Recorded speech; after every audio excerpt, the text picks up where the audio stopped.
Hello and welcome to my Fortnite Theory video. I'm Josh and I'm going to go through my reasons why I think Fortnite Battle Royale is actually a simulation inside of Fortnite Save the World, and I'm going to use evidence. So let's get into it. So I'm just going to clarify real quick.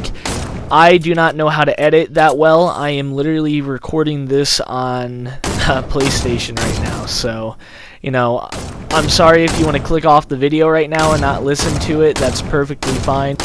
But let's get into it. So, the first part of evidence for Fortnite Battle Royale being a simulation is one. Like, in Save the World, everybody's working together, and it's kind of on the similar type of map, pretty much, and they're working together. But on Battle Royale, they are killing each other, they're flying in, and it seems to be exactly the same over and over again. You know, nothing really changes unless it's a season or something. And even then, that doesn't prove that it's not a simulation. When it comes to this, you could just say, hey, this is just a video game, don't look too far into it. But, I mean, I have nothing else better to do.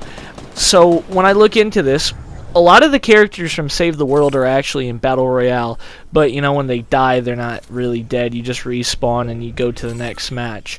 There's only a government in there's no government in Save the World, and there's only a government in Battle Royale. Now, how can you explain this? The government made Battle Royale before Save the World occurred, meaning that Battle Royale was a simulation to train people in the event to fight the Husk and save the world, as the game mode entails.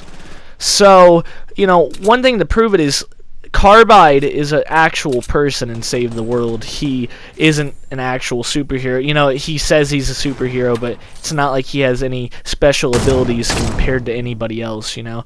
While in Battle Royale, during Season 4, it was actually like a superhero theme, you know. They had superpowers with the Hop Rocks, and even Thanos was in Season 4 for a short time, and he was like just exactly what he was in the Marvel movies, him being all-powerful and almost impossible to defeat with all those superpowers.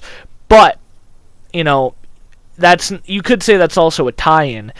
But how I gather my information from this is that I look at it and I say, you know, these are all simulations and just hypotheticals that they're doing to train all the people, including the real-life Carbide, in the event of, you know, saving the world, with Carbide maybe being like a really good person in the simulations. Like, you know, he kills everybody, he keeps getting first place, and he looks really good. So, in Save the World, they think he's a superhero because they've heard all these stories about Carbide being like really good, so they think he's a superhero, but in all reality, he's just somebody who's been trained by the government for simulations to kill the Husk and do whatever. Now, there are some takebacks with this theory. You could say, like, why would the government train the people to fight other people instead of fighting the Husk? If you look at it, you know, Husk are easier to kill than people, so if you train them to kill people, then they will be a lot more trained to kill Husk. Also, they could think that factions would arise and they would want humanity to have protectors and have people that would, you know, after restarting society, make sure that it doesn't collapse. So, you know, they train them to fight people too, because you don't know if you're going to have to fight people or not. Another thing with this theory, like any season, every season is trained to be different. Like Season 1 was...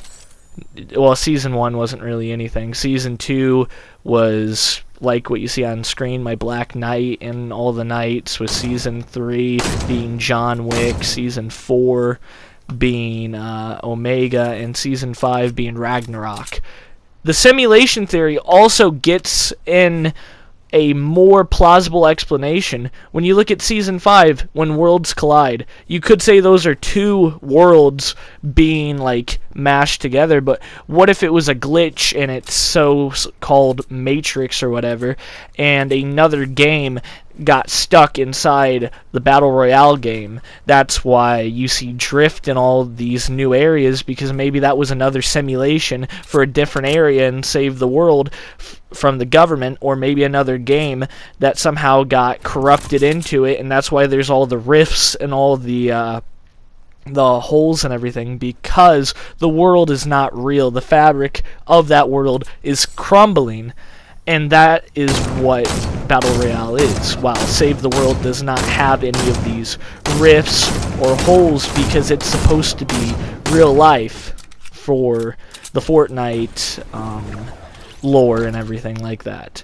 So Battle Royale is just a simulation that seems to be breaking down by the time Season 5 happens. So I wouldn't be shocked that Season 6 has something even more, like, reality bending, to say the least.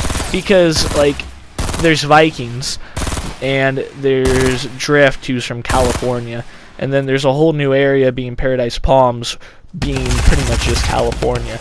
So I'm just going to infer that these are all different simulations, or different games that got stuck in the simulation, and that's pretty much my theory on Fortnite.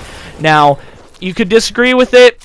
You know, I'm perfectly fine with that. If you have any other, how would you say, theories on it, or if you want to expand upon this theory, just comment below.